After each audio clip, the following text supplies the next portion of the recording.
backwaters, rainforests and wetlands, has turned into a popular destination for plastic waste. Every day, millions of plastic products are used for only a few minutes before being discarded. Malaysia is facing a serious plastic waste management challenge due to high consumption rates, river and marine pollution, and limited recycling capacity. Improperly managed plastic waste can enter rivers and eventually reach the ocean, threatening marine life and human health.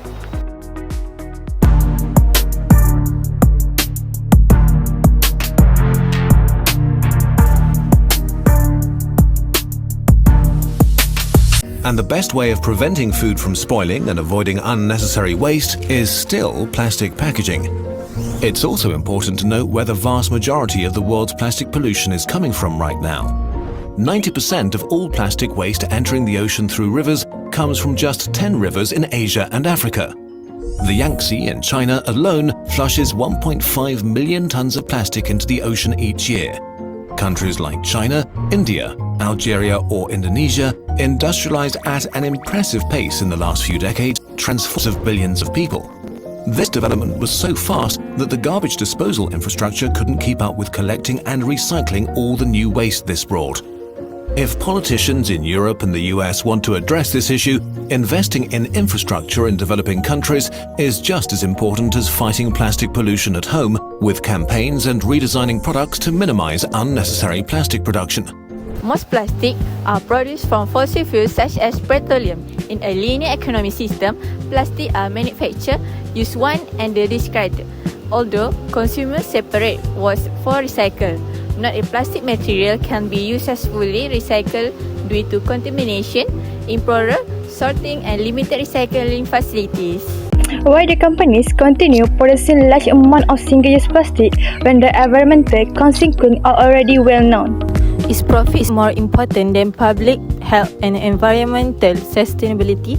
This raises a serious ethical dilemma. While companies gain profit from plastic production, the environmental and health costs are often borne by society.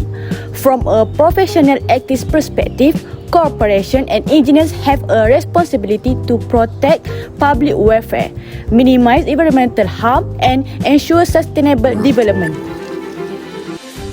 Kesedaran tentang pencemaran alam sekitar perlu mengambil kira kesan pencemaran sisa mikroplastik yang menjadi ancaman serius kepada manusia.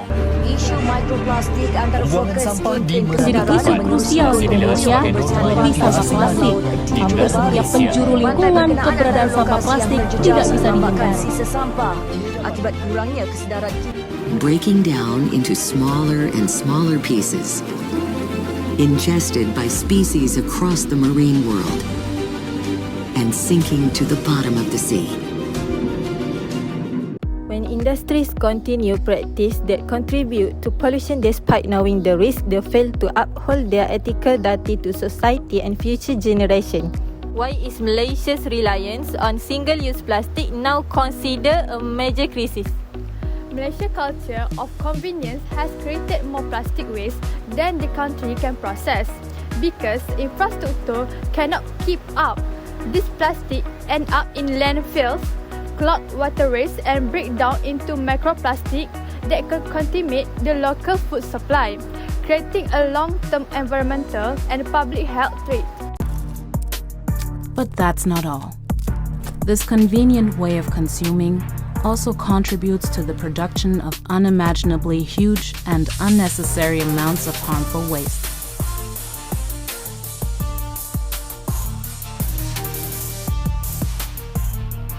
And what does that mean for us? It means that we need to think of strategies to make products more shareable, repairable, and reusable. Plastic waste is not only an environmental issue. It is also an issue of ethics, public health, and professional responsibility. As future professionals, we must ensure that industry development does not come at the expense of human well-being and environmental sustainability. Together, we can build a cleaner, greener, and more sustainable future for Malaysia.